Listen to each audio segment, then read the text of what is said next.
तो देखिए बच्चों, आज हम फिर आपके लिए चक्रवृद्धि ब्याज के कुछ टिपिकल क्वेश्चन लेके आए जिनकी कैलकुलेशन थोड़ी सी बड़ी होती है, फिर उनको शॉर्ट में हम कैसे करते हैं तरीका आप लोगों को बता रहे हैं। पहला प्रश्न आप देखेंगे, इसमें कहा है चक्रवृद्धि ब्याज पर जमा की गई रुपये 12,000 की धनराशि 5 वर्ष में दुगनी हो जाती है, 20 वर्ष बाद वह कितनी हो जाएगी। इसमें कहा है कि 12 पी का मान इसमें कितना दिया, जो आपका मूलधन है वो 12,000 रुपये है।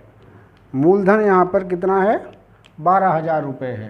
तो पी का मान हम यहाँ पर 12,000 अगर लिख दें यहाँ, ये वाला, ठीक है। तो उसमें कहा है कि 5 वर्ष में दुगनी हो जाती है। तो 5 वर्ष में दुगनी का सूत्र क्या होता है भाई, जैसे हमने कहा कि पी को ऐसे रहने दीजिए और ये लिखा 1 + R/100 कि चक्रवृद्धि मिश्रधन होता है, और इसकी पावर उन्होंने कहा 5 अगर हम कर दें तो ये दुगना हो जाता है। दुगने का मतलब 2p हो जाता है इस प्रकार से। चलिए अब हमें क्या करना भाई, उसमें कहा है कि वो 20 वर्ष बाद कितनी हो जाएगी। ये पूछा कि 20 वर्ष बाद कितनी हो जाएगी। पहले तो दुगने की बात कर लेते हैं। तो दोनों तरफ से p काट दें अगर हम, तो हमारे पास ये आ गया 1 + 5 वर्ष। उसमें दर नहीं दी है, चक्रवृद्धि ब्याज पर जमा की गई धनराशि आर का मान इसमें नहीं दे रखा, वर्ष दे रखा केवल 5।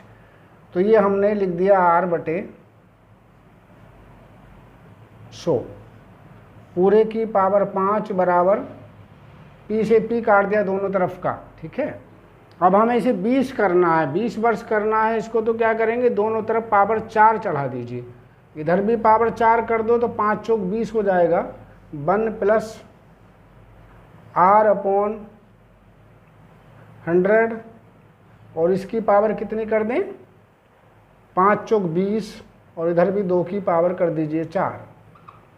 अब क्या करना, दोनों तरफ p का गुणा कर दीजिए। p का गुणा करेंगे तो इधर हो जाएगा p × 1 + R/100 पूरे की पावर 20, और बराबर हो गया है आपका 2 दूनी 4 दूनी 8 दूनी 16, 16 गुणा p का मतलब 12,000। 12 से 16 का गुणा करेंगे तो 1 0 2 0 3 0, 16 दूनी 32 का 2, और 16 कम 16 और 3 19। कितना आया आपका, इस प्रकार से आ गया। हाँ, ये आपका 192,000, 192,000। तो कौन सा आंसर इस प्रकार से हुआ, ये देखिए डी आपका आंसर इस प्रकार से हो जाता है हमारा। चलो एक प्रश्न और देख लेते हैं। इसमें कहा सोनी ने 2 वर्ष के लिए 5,800 रुपये का निवेश किया। 2 वर्ष के अंत में चक्रवृद्धि ब्याज रुपये 294.50 किस वार्षिक दर पर मिलेगा।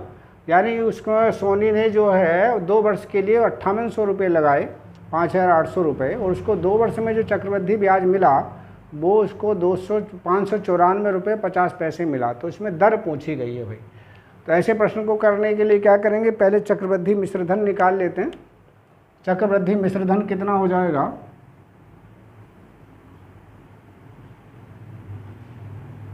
चक्रवृद्धि मिश्रधन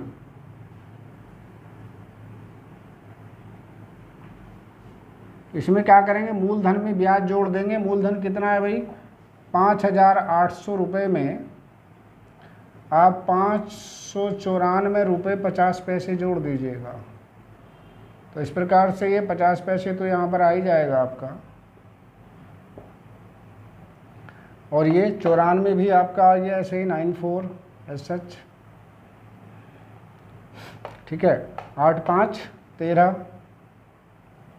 5 और 1 6, 63, 94.50 आ गया। अब चक्रवृद्धि ब्याज का फार्मूला लगा दिए। चक्रवृद्धि मिश्रधन का फार्मूला क्या होता, p का मतलब 5800 रुपये, 1 + R का मतलब दर बटे 100, और समय, पावर में समय लिख देते हैं। समय कितना भाई, 2 वर्ष दे रखा, तो यहाँ पे 2 वर्ष कर देंगे, और ये बराबर किसके हो जाता है, चक्रवृद्धि मिश्रधन के।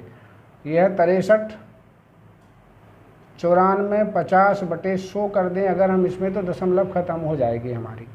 तो इस प्रकार से ये 1 + R/100 का होल स्क्वायर बराबर ये हो गया आपका 6394 बटे 100 गुणा 5800।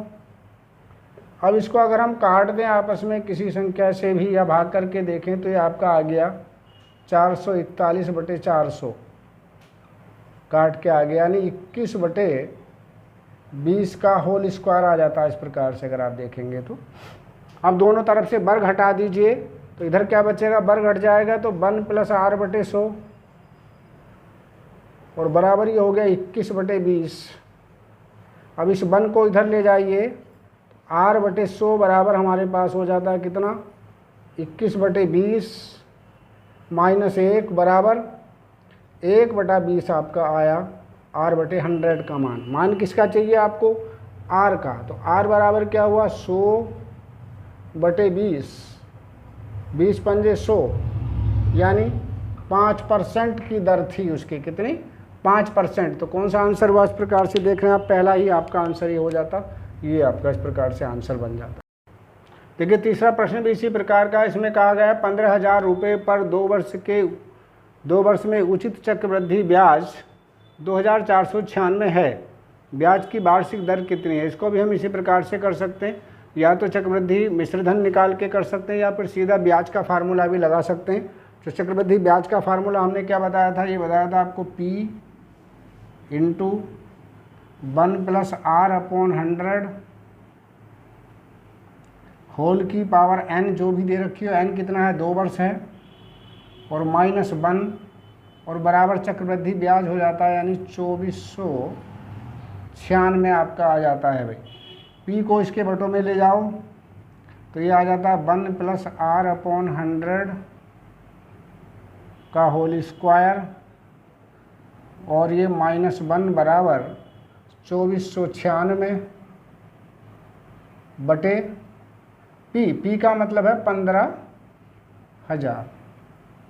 अब इसे 15,000 को 6 से काट सकते हैं, इसको देखिए 6 से काटेंगे तो ये आ जाएगा 6 चौक 24, फिर 6 ही कम 6 और 6 छंग 36। इसे 6 से काट दीजिए, 6 दूनी 12 बचा 3, 6 पंजे 30, यानी 2500 आपका आ गया। फिर और काट सकते हैं, 4 से भी इसको काट सकते हैं, देखिए 4 ही कम 4, 0 और 4 चौक 16, 104।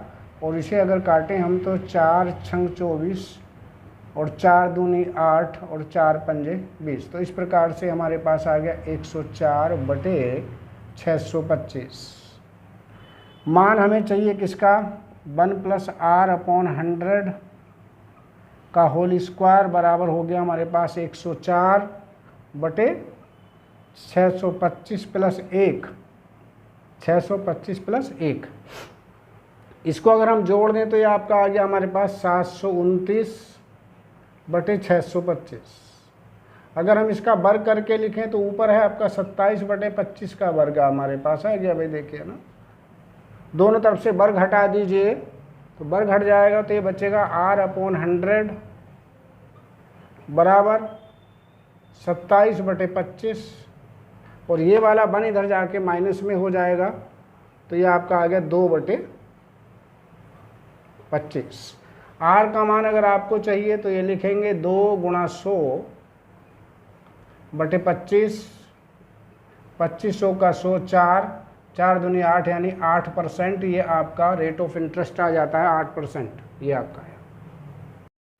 चलिए एक अंतिम क्वेश्चन और देख लेते हैं। इसमें कहा गया किसी धन पर 5% वार्षिक ब्याज की दर से 2 वर्ष के चक्रवृद्धि ब्याज तथा साधारण ब्याज का अंतर 35 रुपये है, तो वह धन कितना है। यानी इसमें P का मान पूछा है।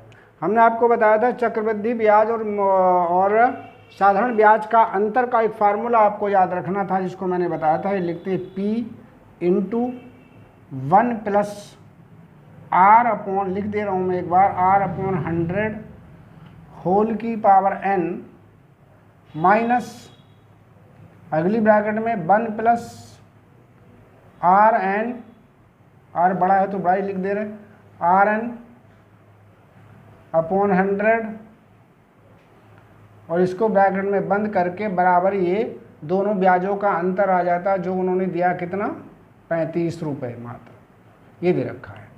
अब देखिए इसको आगे हम प्रोसीड कर रहे हैं तो किस टाइप से लिखेंगे, हमें पी का मान पता करना है। तो पी का मान पता करने के लिए क्या करेंगे, पी को अपनी जगह पर रहने दीजिए, 1 + r, r का मान 5% लिख दीजिए यहाँ पर, बटे 100 कर दीजिए, और इसकी पावर कितने वर्ष का है, वर्ष देख लेंगे, 2 वर्ष है तो 2 यहाँ पे लिख देंगे। इसे काट देंगे, 5 × 5 और 5 दूनी 10 यानी 20 आ गया। माइनस यहाँ पर क्या लिखेंगे, 1 + rn का मतलब 5 दूनी 10, 10/100 ऐसे लिखा रहने देंगे, इसको काट नहीं रहे हम लोग, ठीक है। और ये बराबर 35 को ऐसा सच रहने दीजिए, आपको पी का मान निकल के आ जाएगा। तो इस प्रकार से आपका बना, देखिए पी आपने ऐसे लिखा, 20 और 1 21, 21 × 21 बटे 20 × 20 माइनस कितना, 110/100, और इस पूरे का जो मान है वो 35 के बराबर दे रखा है। इसको अगर हम यहीं पर इसी लाइन में आगे करना चाहेंगे तो ऊपर हो गया 441/400, 441/400 में से 110/100 घटा देंगे तो ये आपका आ जाएगा, देखिए P × 1/400 और बराबर आ गया आपका 35। आपको P का मान अगर चाहिए यहाँ से तो क्या लिखेंगे, 35 × 400, और 35 चौका 140 होते हैं, तो इस प्रकार से P का मान आ गया आपका 14,000 रुपये। कितना, 14,000 रुपये आपका आ जाता है इस प्रकार से ये मान, ठीक है। तो कौन सा आंसर हुआ फिर इसका, देखिए 14,000 यानी सी, फिर इसका आंसर आपका बन जाता है हमारा।